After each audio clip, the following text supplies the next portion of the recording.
Carlton King is a former Scotland Yard Special Branch and MI6 officer and the author of Black Ops.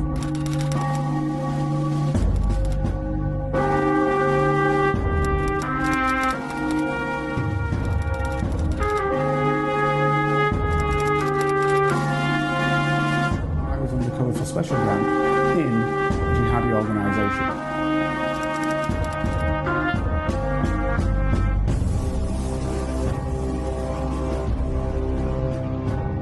If you'd like to help Carlton keep producing the Black Spy podcast and receive episodes and information that's only available to Carlton's special Patreon agents, then you can donate as little as £3, €4 or $5 a month by signing up with Patreon. See the Black Spy podcast notes or Google Patreon Black Spy podcast and pledge your monthly amount. You can even win the opportunity to be a guest on the show. Thanks for listening. And don't forget to subscribe for free. My name is Carlton King, and welcome to the Black Spy podcast, the show that shines a light on the world of secret intelligence, national security, and armed governmental personal protection operations, but actually really looks at geopolitics in the round, be that the macro or the micro. And today is part 2 of last week's, I thought, invigorating, you like that word, invigorating show, in which we had 4 people on the show. Now, we're told that's not the norm, but we've done it because we like to just book the system. So without further ado, let's look at, again, this issue of public schools, and I explained what that was in the United Kingdom for listeners in the United States or in Canada or in Australia, where we know we have some. So just so you can understand the differences. So again, we have our same panel here. So I'll ask each of them to come through, starting with Sean, who came through. Sean's come through to us as an individual who went to a public school as a boarder, and I'm glad to have him back again this week. Sean, how are you? Thank you, Carlton. Yeah, I'm great. Thank you so much. Glad to be back. What can I say? Ready to get stuck in. Brilliant. We like that. Stuck in. Love it. Dr. Rachel, how are you? Oh, I'm really good, thank you. And yeah, I'm just willing to get back into the debate and discussion again. And my good wife, Firgas Esack, how are you doing today?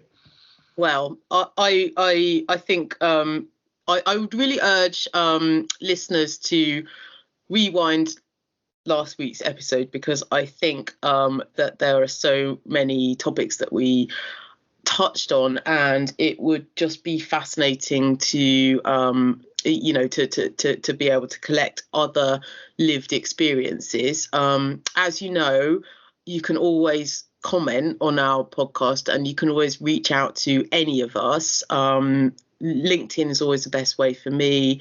Dr. Rachel's details are always on the podcast episode shorts, and hopefully Sean's happy to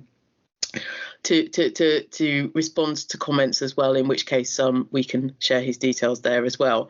Last week, gosh, we touched on rugby, buggery, reputation, racism, the running of the country. I mean, who says our podcast's not the best?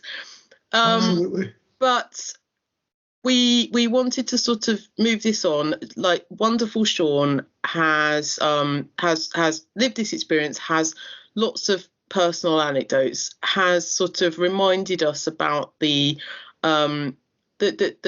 sad truth that many people, and especially males, take a long time to understand the experience that they went through, process the experience that they went through. And whilst he jokes about having 3 midlife crises, and as I prefaced in previously, they all sound, his personal ones sounded quite fun, but that it's not always it's not always a positive outcome, and it's a tragic waste of life that the mind sort of stores these memories away.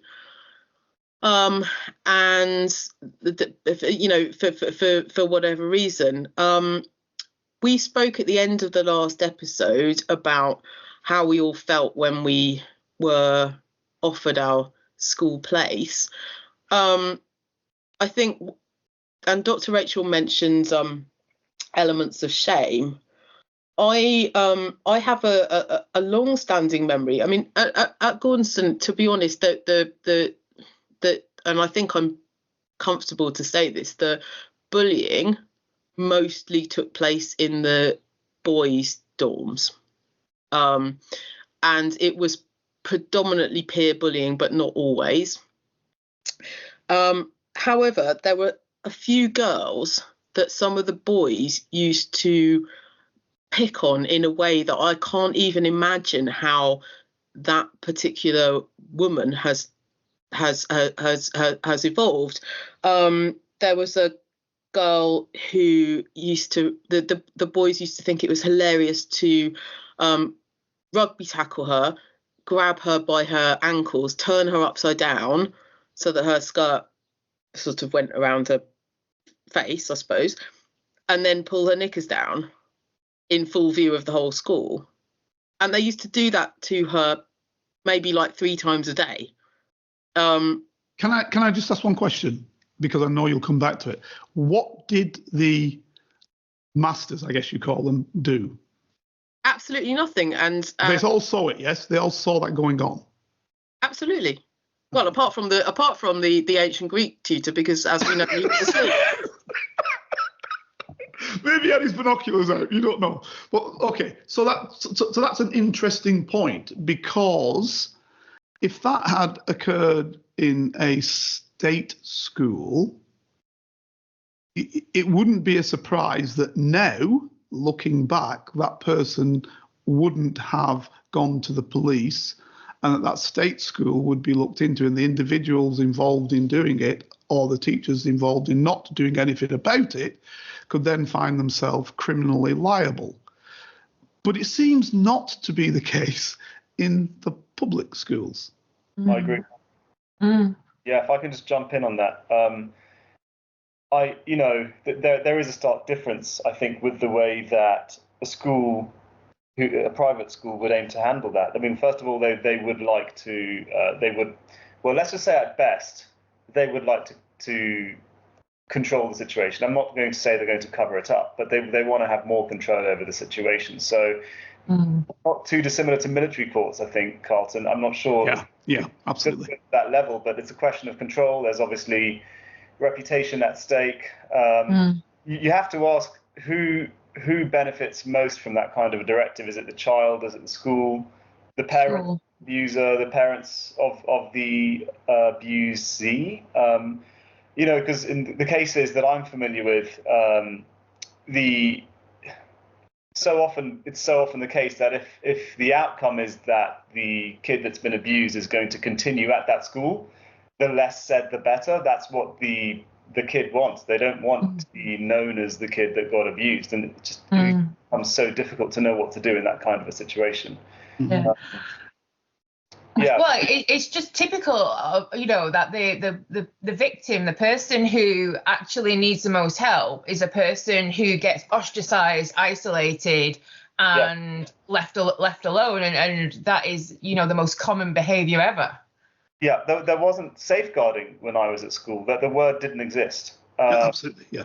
Now it's a priority, and so maybe I'm doing a disservice to private schools, schools now. Maybe that is part of the culture. No, I think they have got policies, but it's just how effective that every school have these policies. And really interestingly, as a parent, I've had my eldest child has gone through a private school system, and I've just took my middle child out of the state school system because they do not effectively safeguard children. So it's all very well having safeguard policies, but it's policy is only a policy if you're not going to enact something. It's just a piece of paper. Yeah, good point. But of course, it is just a piece of paper. But there's also a fundamental perspective as to who you want to shame or whom you don't. And we've spoken about this on many occasions, haven't we, Fergus, and indeed Rachel, about how the police are able to be hammered, but other industries are not, right? So it's exactly the same. It's that you can say, and I suggest, and I continue to suggest, it's because the police are effectively a working class body. So you can hammer them because there's nobody you're going to hit who's of any import to you as a general rule. So that's where I perceive that coming from. And I think it's the same.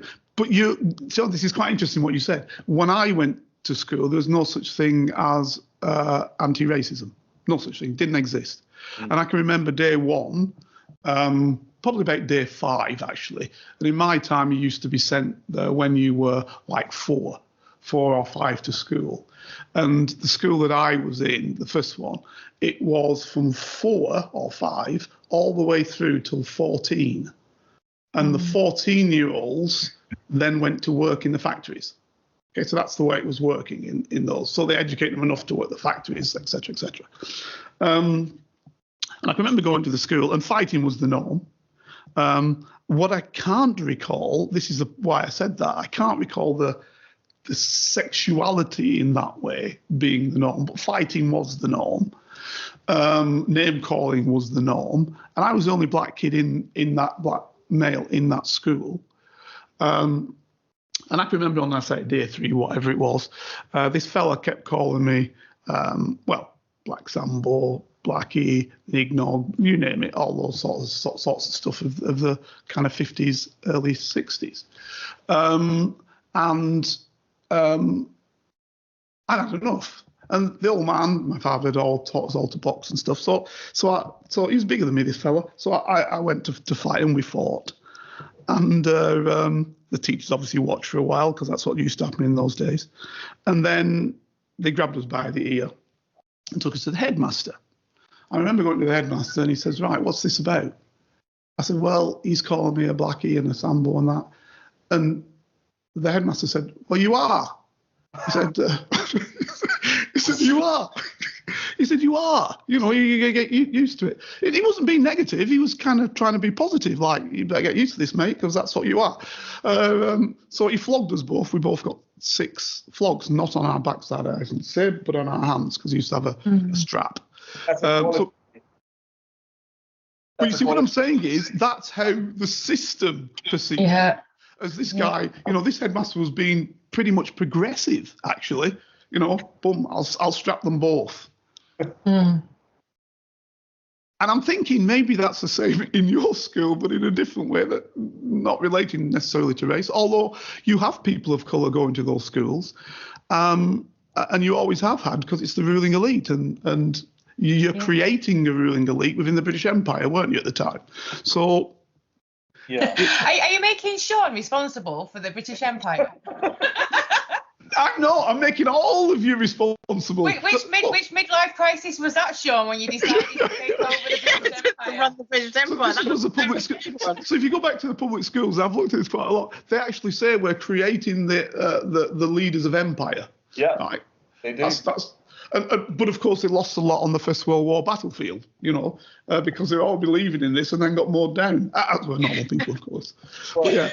But do you know what? Right, joking aside, right? No, I'm not actually joking, right?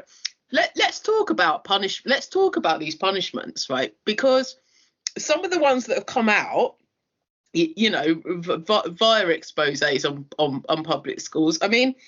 I know you've just mentioned the lashing on the hand and all the rest of it, but like obviously they're all horrendous, but I mean some of them are quite gosh, for want of a better word, I'm sort of struggling to say, like I'm kind of wanting to say creative, even though they're horrific, right? I mean, there was an expose on Ashdown House boarding school where they sort of said, oh, I think the perpetrator was a guy called Mr. Keane, and it was all about like he had like his style of punishment would be that he would ask the child to sort of pull their shorts down so they had a bare bottom, or he would pull their shorts down, beat them, and then as a reward give them a Roundtree's fruit gum. But because they were so hungry at this school, because I mean, you know, being hungry at boarding school is it's a big deal, right? Because they were so hungry, they sort of saw this as like a cost benefit analysis, right? It's not. It's what I was talking about last week. It's literally conditioning. So you know, it's like you get the chemical reaction, like the dopamine hit when you sort of do certain behaviors. You know, it's exactly that. And if nothing's being done to unravel or understand or change that particular biochemical reaction in the brain, you're going to have a person who is growing up who is going to, you know, equate pain with being fed or getting, you know, some nourishment. And that's, you know, when you look at the people who run the country, you can kind of, and the sadistic nature that they have and how they're above certain rules and regulations and how they perceive the hoi polloi, you can sort of get behind and understand exactly what their experience is and what they're exposed to when they were children. Sean, I want you to come in because you've been trying to come in for a while. Please do speak. Yeah, no, I can't remember what I was going to jump in with, but sorry, Sean. Just to know, but what Rachel was just saying there, it is obvious. You see it running through. This is another difference, I think, with those privileged schools. You know, I don't think the abuse is any worse. We can't say that, obviously, but I do think it's normalized more. You know, if you look at, you know, what Firgas was mentioning about that TV show Borders, and one of my favorite films, you know, I don't want to be crass, but I'm going to have to swear and mention one of my favorite quotes from 4 Weddings and a Funeral. There's a chap at a wedding. He's obviously had a few drinks, and he's asked how he knows the group. And he says something like, well, I've got it here. I was at school with his brother Bufty. Tremendous bloke. He was head of my house. Buggered me senseless. Still, it taught me about life. Well, do you know what? Actually, there's a funny line in an episode of Borders where there's this girl who, you know, who sort of tries to befriend one of these scholarship kids, and she says, oh hi, you know, my name's Mabel. I've been in boarding school since I was 4. I hardly ever see my parents, and so, you know, if there's anything I can do to help you settle in, then let me know. And the guy goes, oh, thank you, you know, if there's anything I can do to help in return. And she goes, well, I've never seen a black man's penis, so. Well, that's what I want to come in on, actually. Sorry, not particularly on that, but Carlton talked about race and class a little bit, and, you know, you can't really talk about these privileged schools without mentioning that aspect to it. There were people from minority backgrounds at my school, but of course they were extremely underrepresented, and that was definitely a conscious effort to put them on the front of the prospectus.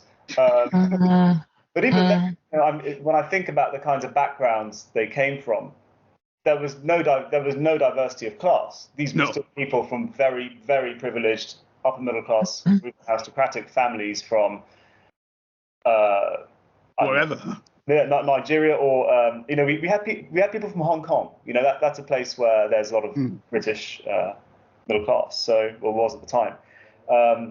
But, you know, I think the scholarship kids were the only ones that represented anybody working class. And yeah, it shows. It really shows. So my question is, in that, is that when you then in later life begin to have to work with others, does it give you a feeling of superiority, 2, a feeling of, you know, lack of comfort because you don't really understand these higher echelon individuals? Does that play into your feelings and your thoughts, guys? I'll go first, if that's all right. I didn't come from a very privileged background myself. You know, you mentioned my intro last week. I'm not sure you mentioned this in particular, but we did. Yeah. Yeah, I was. You know, I came to the UK as a refugee when I was a very, very young child, I definitely had a middle class upbringing, but it wasn't as privileged as my peers at the school I went to. I wasn't the guy arriving in a helicopter at speech day. That was somebody else. I'm not a viscount. You know, I don't come from a long lineage of people where my surname is whispered about in the walls. But so how did I relate? I used my privilege in my 20s, definitely, probably more in dating than anything else.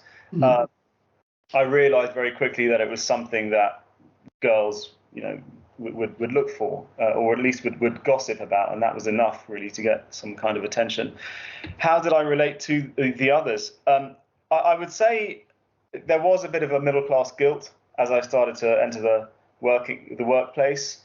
I always, you know, I've lived in London pretty much all my life, so I do feel grounded. I meet so many people from different backgrounds, diverse economic backgrounds and religious backgrounds, you name it. So I actually felt that I fell out of step with that highly privileged route that I was probably meant to go down if I look at my peers. There are people who I was great friends with in school who I have never seen since school. Literally, after we finished school, they went back to North Wales and continued owning land like their forefathers. Literally, they just landowners. So I think those guys are probably going to have more of an issue relating, and they do. I get the odd WhatsApp from James, and his profile photo, of course, is just a horse, of course, an actual horse, not like a cartoon. And do you not go like, why the long face, James? Oh, Ferg. I know why the long face. It's, you know, pushing under the rug his psychological trauma. So, but no, he's going to struggle when he tries to relate to people. For me, I think that I managed it all right. I stayed in London. I consciously made an effort to feel like I put down roots here and I related to my neighbours, and I'm proud of that actually. Sean, can we speak about because you just mentioned it now, and I don't think we mentioned it last week on the intro, because I'm conscious of your time in the Lebanon, where I was, and the devastation of the war and the various groupings which were there. So it'd be quite interesting just to mention that a little bit whilst we're at it, and see the dichotomy actually between living in the Lebanon for a period of time during that searing conflict as it was in those days, to coming to the United Kingdom and a place of freedom, I guess, and safety. Yes. So I mean, to be honest, I don't have too much experience of it. I think I was 2 when we were evacuated by the British forces. Ah, sorry, I thought you were a bit older. Sorry. That's all right. My sister could tell you more. She's 4 years older. But you know, I remember sounds. I remember the sound of bombing. I remember being airlifted to an Air Force base in Cyprus and living there for a little while. But no, it's not something I have too much experience of. I've obviously been to the country been back there a few times, even when I was, you know, a young kid, and I saw the devastation. You can see it now. Beirut still is a you know, living homage to its history. Interesting. Can I just say though, Sean, even though, you know, you say that you were really young, because the brain in its infinite wisdom will have definitely laid down patterns because of your experiences before the age of 2. So how you viewed your environment thereafter would very much be filtered by what you experienced during that sort of pre-birth to sort of 18 months, 2 years old stage. And you know, this is, I always find this really interesting because of that mechanism, you can kind of work out how human beings should live and what their experiences should be. And when people don't have that, when they have, you know, experiences of war, experiences of neglect, abuse, you know, sort of the darker side of humanity, you know, whether you remember it or not, your limbic system does. So therefore, everything becomes a matter of life and death for you from that moment on. Yes, I remember. I remember going to. I went for a couples counsellor session with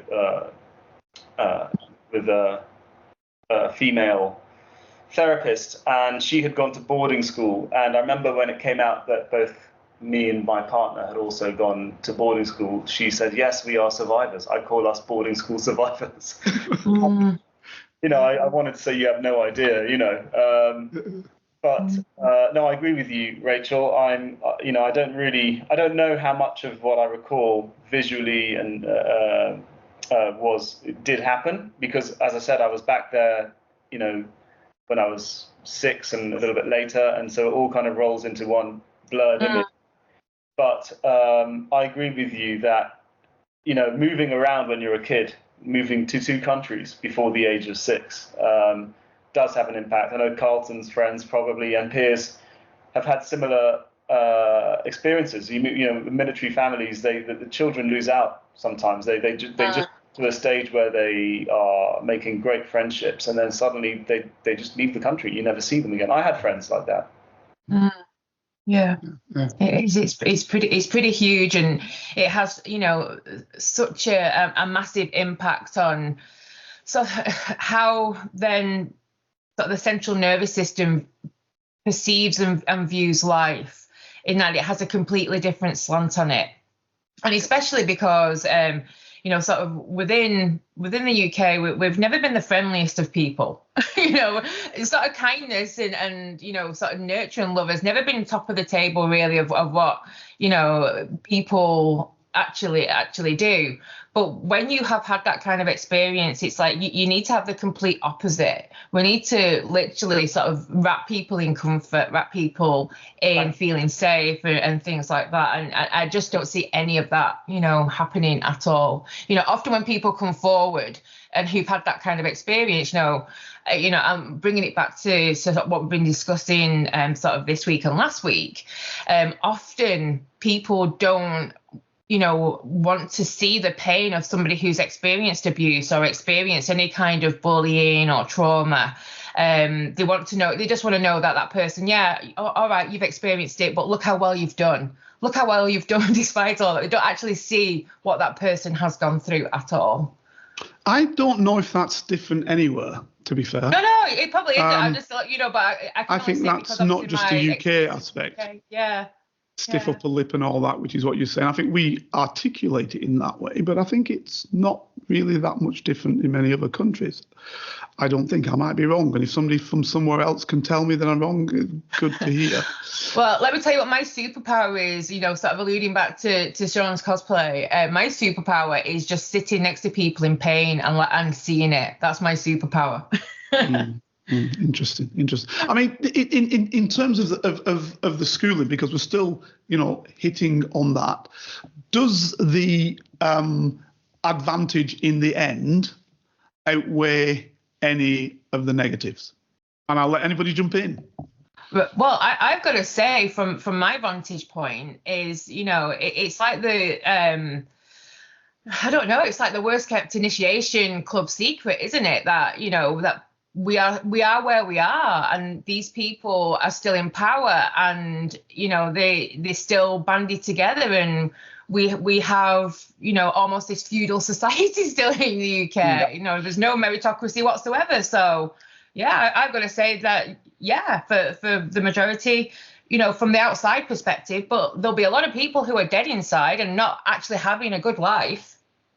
And I think, like, look, I want to touch, I will answer the question in a sec. I want to touch on sort of later life effect, you know, in terms of self-medication, therapy, you know, all of those sorts of things that people are potentially sort of putting themselves through in order to kind of get there. But one of the things that I would say is, like, if you in the PR industry, right? The PR industry is incredibly prejudiced and judgmental, you know. And so I've worked in agencies where, for example, if there were an application, you know, if there were a job advertised for an unpaid intern, pretty much, you know, that whoever was going through the CVs would literally go, right, which school did they go to, which university did they go to, blah blah blah, nothing about their skill set or their experience or whatever, and the ones that didn't tick those boxes would just go straight in the bin. I was always anti this. I said, like, look, working in PR, you need to have the confidence to talk to people. I would rather hire someone that's worked in a Wetherspoons because they know how to talk to people, But so all I would say is that I knew a lot of people at school who had no social skills, they had no life experience. And, I know I joked about the never seeing a black penis girl, right? But, I was at school with a girl who had been in boarding schools since she was 4. And, Sean referenced last week's episode using the BT payphone. Like, she couldn't use the phone. She didn't know what money was. Right, she couldn't tell she couldn't tell the difference between coins. She'd never worn a pair of jeans in her life.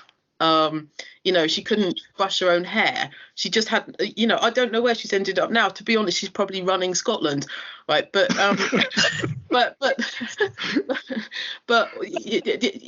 all I'm saying is, she's cool with that. like she could nail every reel, every formal, right? And she could tell you which knife and fork to use and all that sort of stuff, right? But she had absolutely no common sense and no lived experience, and so she probably would be making unintentionally racist statements because again, like, she had no she had no sort of life compass, I suppose. This wasn't the person held upside down, was it? No, different one. So that's 2 people that I now I'm wondering how they ended up. Yeah. So Sean, you were going to jump in. What was?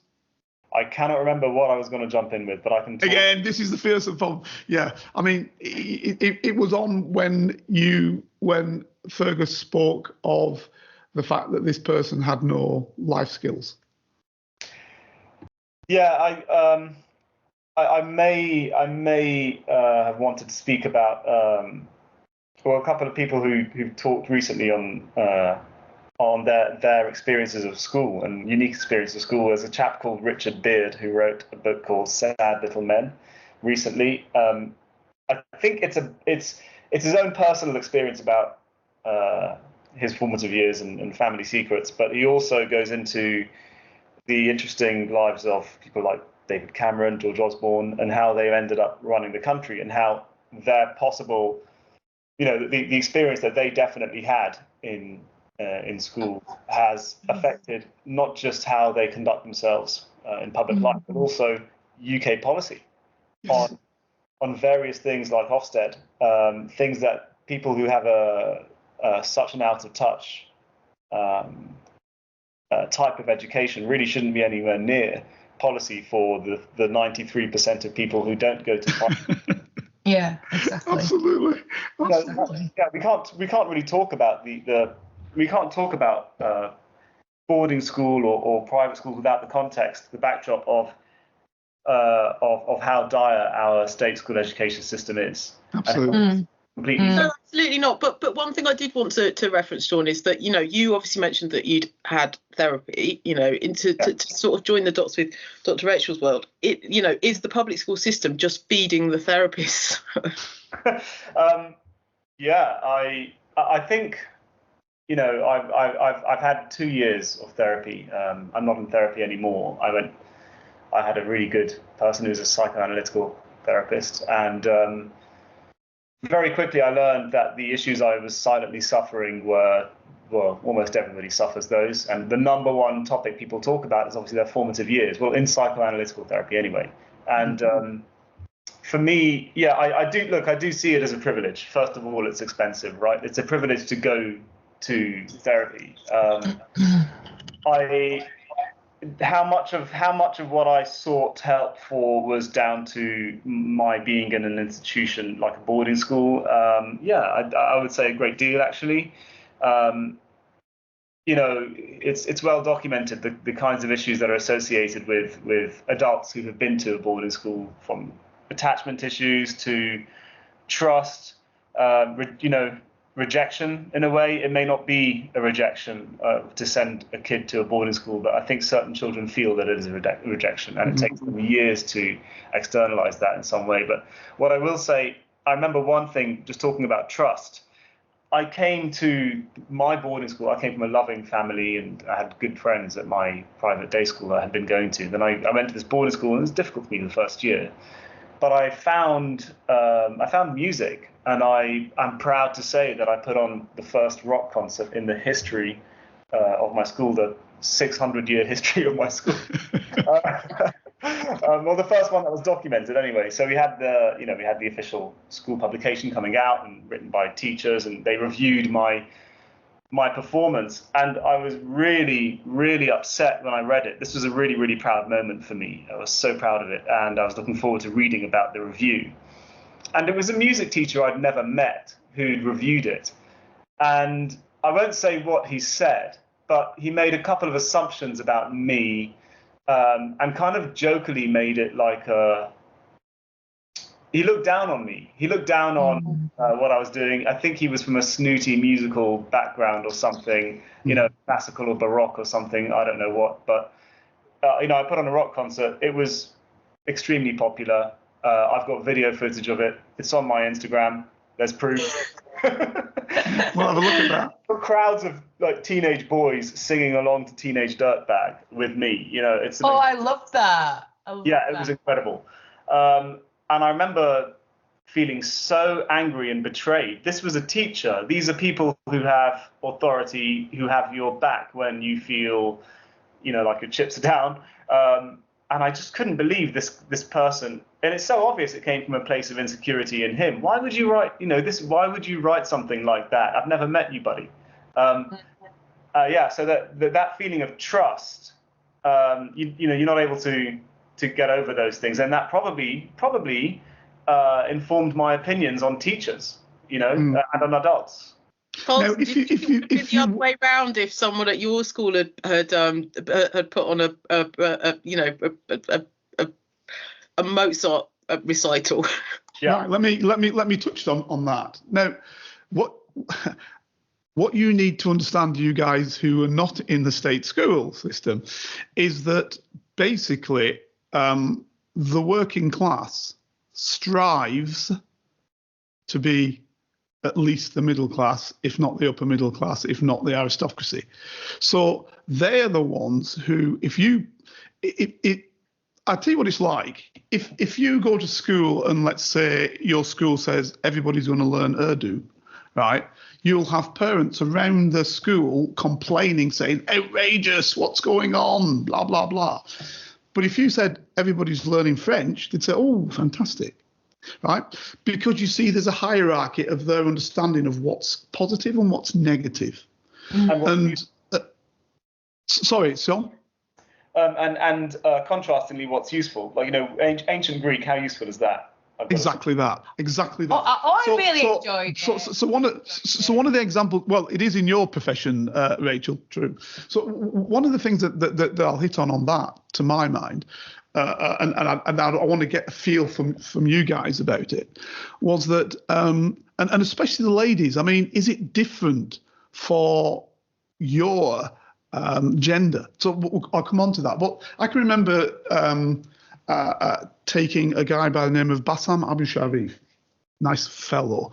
He was the chap who, and it hits on two things that I'm going to explain. He was the chap who basically ran the Black September group, which you may know about Jordan Field, Sean, where they basically took a lot of the aircraft that were hijacked at one stage and blew them up.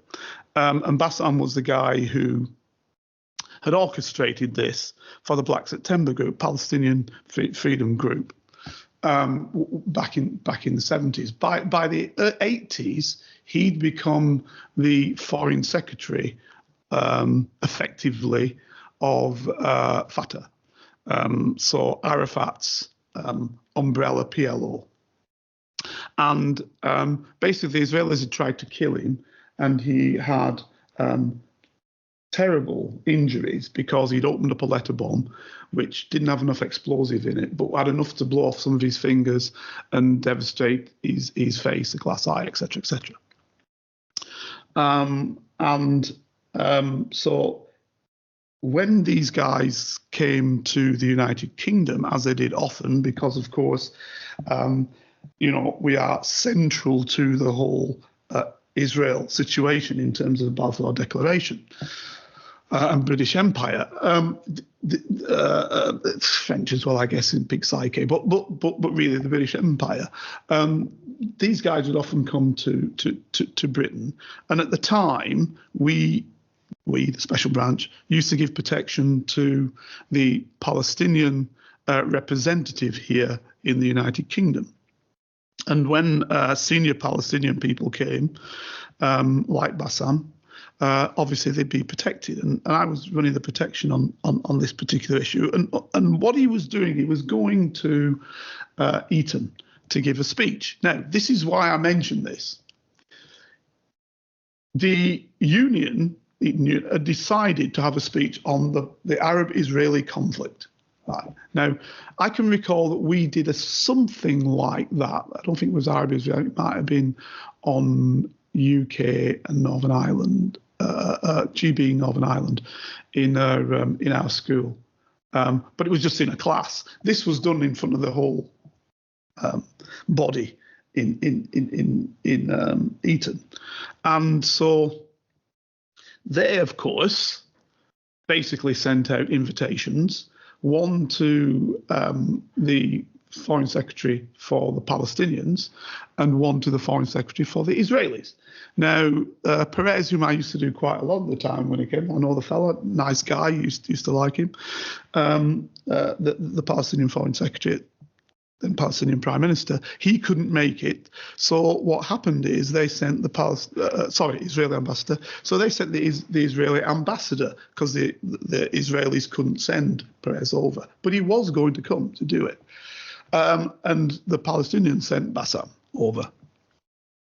And so I like both of the guys I've just mentioned to you. They were both good individuals. They had their own issues that they're dealing with. So in this case, he said, right, we'll have to use the ambassador to the United Kingdom to do the Israeli aspect. So he came up, and we give the Israeli ambassador always gets protection from Special Branch at the time.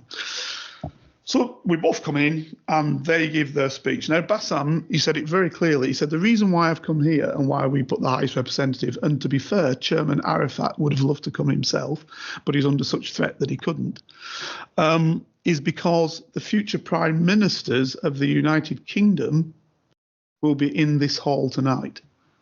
And that was the start of his speech, actually. Right. Wrong. Now, totally and utterly not wrong. Yeah. Totally and utterly not wrong. That's the point. So everybody knew it. It wasn't just people in the United Kingdom understood it. People from out with the United Kingdom understood it. So I mentioned that to you, but then I do the opposite, and I go in the opposite direction. So when I was in SIS and even in Special Branch, when I was doing my work in counter espionage and counter terrorism, etc. Whereas when I was working for SIS, I was running activities against terrorism, etc., etc. So SIS, MI6, for those who don't know, just think. So what I would find is with the guys who were in Special Branch, they were working class and some people who'd been to public schools. But in SIS, MI6, they were all public school guys, nigh unto a man or a woman. What I found the deficit was that, I believe I was a good intelligence officer, national security officer, depending on which side of the street I was working, countering or working in it, espionage in it. I found I was good because I could understand the person. The first thing I would say is, what's the history of this issue with that person who's meant to be our enemy on it? So if we put it in today's context, what is the history of Russia with the Ukraine? Right? I'd look to that and say, right, okay, can I understand why this action has taken place? Yeah, okay, so how do we solve it? So how can I get an agent by understanding what they think, right? These guys, it's difficult to understand why somebody wants to blow themselves up if you've never had hardship. If you've never felt as though this thing doesn't belong to you, if you've never felt as though this isn't something that's God-given, if you don't understand that, there's a deficit for you. And so I always found there was a deficit of understanding. And then when you're trying then to make somebody your agent, which is basically an informant, when you're trying to make somebody your agent, you can sympathise and understand why that's happening. Say, yeah, I understand exactly why you want to blow X, Y, and Z up, or why you want to come to United Kingdom to blow this person up or whatever, or, you know, our people whom we're in line with. However, has this functioned the way you thought it would, and is it the best use of your capacity? But if you've never felt that, you just don't have that type of understanding with the people. Yeah, well, I don't think the public school system is known for its empathy classes, Carlton. Exactly. You know, empathy is a key mechanism, and interestingly, during teenage years, the brain sort of restructures and changes, and you know, quite a lot of teenagers have psychopathic traits. Just because of the way the brain is sorting itself out. Now, empathy is, and the lack of empathy is a psychopathic trait. And if they're in an environment where there is literally no influences at all, and they might have a sort of a phenotype to have like minimal empathy, then you're never going to understand, because empathy is the ability to put yourself in someone else's shoes. And if you've not developed that skill, not developed that mechanism, it's impossible for you to do so. Or had to develop it. Yeah, that's the point. You have to develop it out with sometimes. But if you don't have to, why would you? Yeah. But also, when you say lack of empathy, I mean, like, you know, one of the standout horrors from the Charles Spencer book about his time at Madewell School is when they used to put a kid in a cardboard box, shut the cardboard box, and then they all ram it with daggers. Yeah. So it's not even just lack of empathy. It's like sort of off the scale. Right, look, I'm conscious. Sorry, I just want to come back to Sean because he was going to jump in. So let me just go on, Sean. What were you going to say? Well, I was just going to add one more thing about the empathy. I think you're also discouraged from showing it from a young age in certain institutions.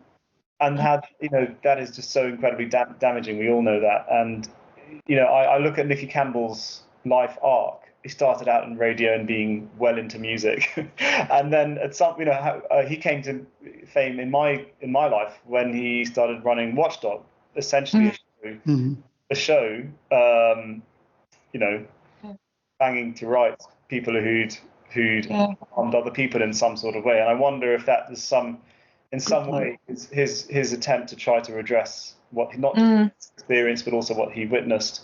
I think that's quite interesting. Good point. Sorry, Rachel, Fergus, I jumped in. No, I was just going to say I'm very conscious of people's time. Exactly. And I sort of actually maybe wanted to round this off with a final question. As listeners know, my children are big fans of the game Would You Rather? The question game Would You Rather? So my questions to the floor really, and to the listeners. Charles Spencer says that in his book, he says that he now, because of his lived experience, his daughter now goes to a day school and he takes her there every day, and he's sort of very mindful of her well-being. Now, I don't know the exact day school or the definition of the day school or whatever, and I'm presuming it's not a state school, but he's very vocal about the fact that he wants to be there on the journey with her and sort of make sure that and almost to taking it to the other extreme. I mean, there's he says, his daughter kind of jokes like, oh, Dad, come on, I'm fine. So my open question is, would you rather be a child of privilege in a state school or a scholarship child in a public school? Difficult. Very difficult. It's a question about outcome, isn't it? Who do we think would do better in that situation? Very difficult. Well, I'll leave you with that thought then. Yeah. I'll just say, probably, is it a day school? Charles Spencer's daughter, yes. Right. No, so it was talking about your question. Your question, is it a day school or is it? Oh, right, okay.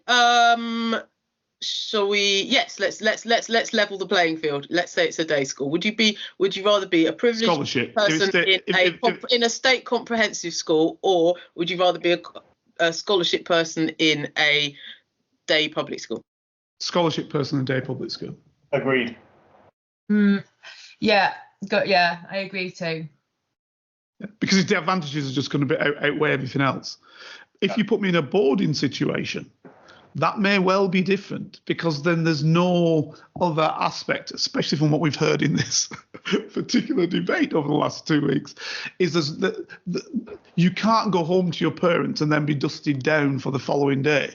You see what I'm saying? You're living that. That's I heard a funny. Oh, sorry, go on, Ferg. No, I was just going to say, this is just me joking, but I heard a funny would you rather question, which was, would you rather be the head teacher of Hogwarts or the head teacher of Grange Hill?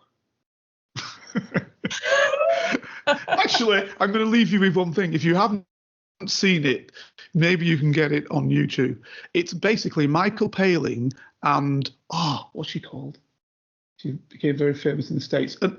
And what it is, it's basically they have a daughter who they send to a public school. And it makes me think of you, Fergs, and now you, Rachel. They send her to a public school.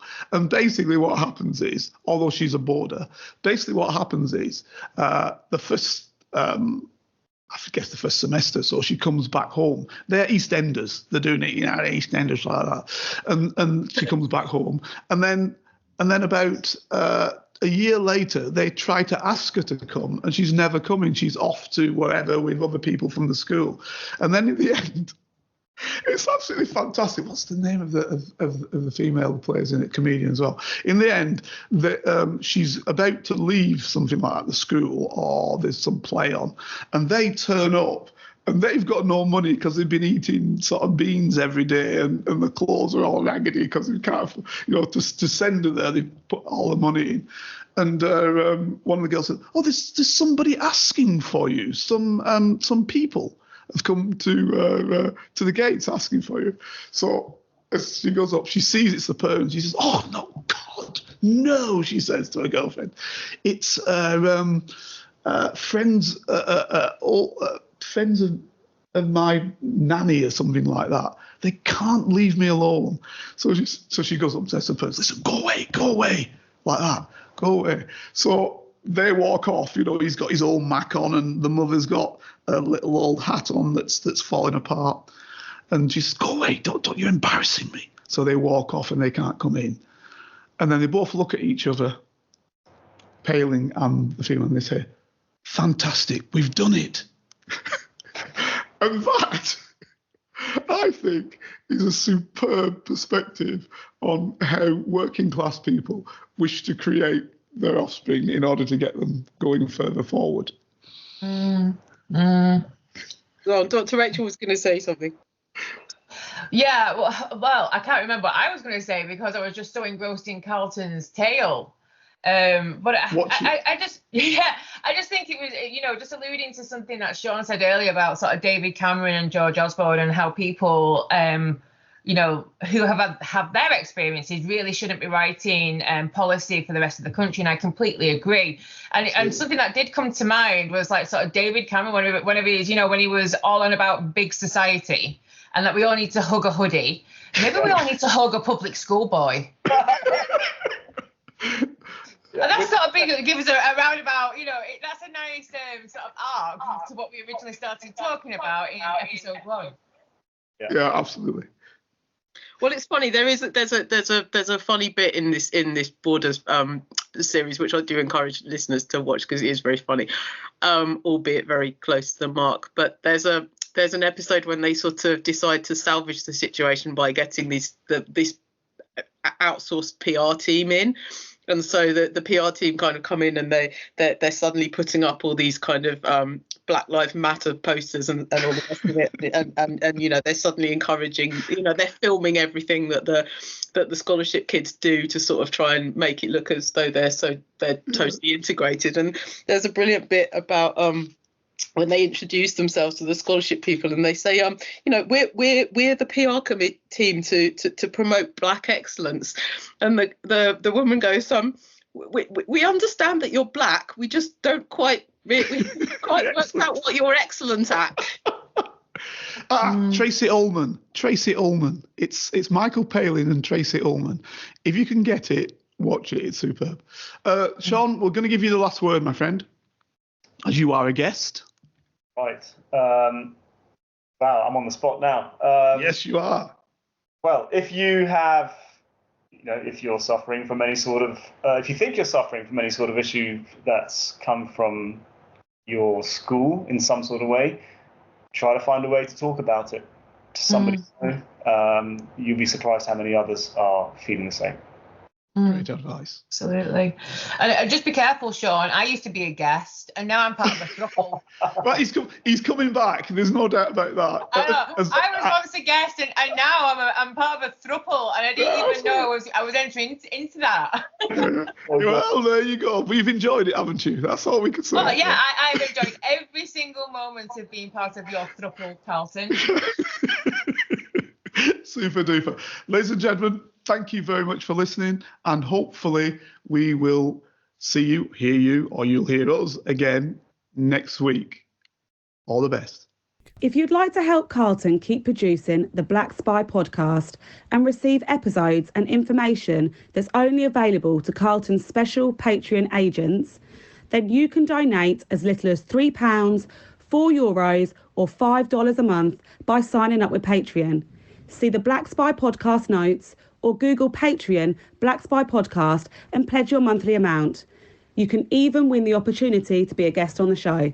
Thanks for listening, and don't forget to subscribe for free. Here is a working class spy telling his stories, the secrets, the lives of spies. Feel free to message Carlton King on all socials and give this show 5 stars on Apple iTunes and subscribe so you never miss a single episode.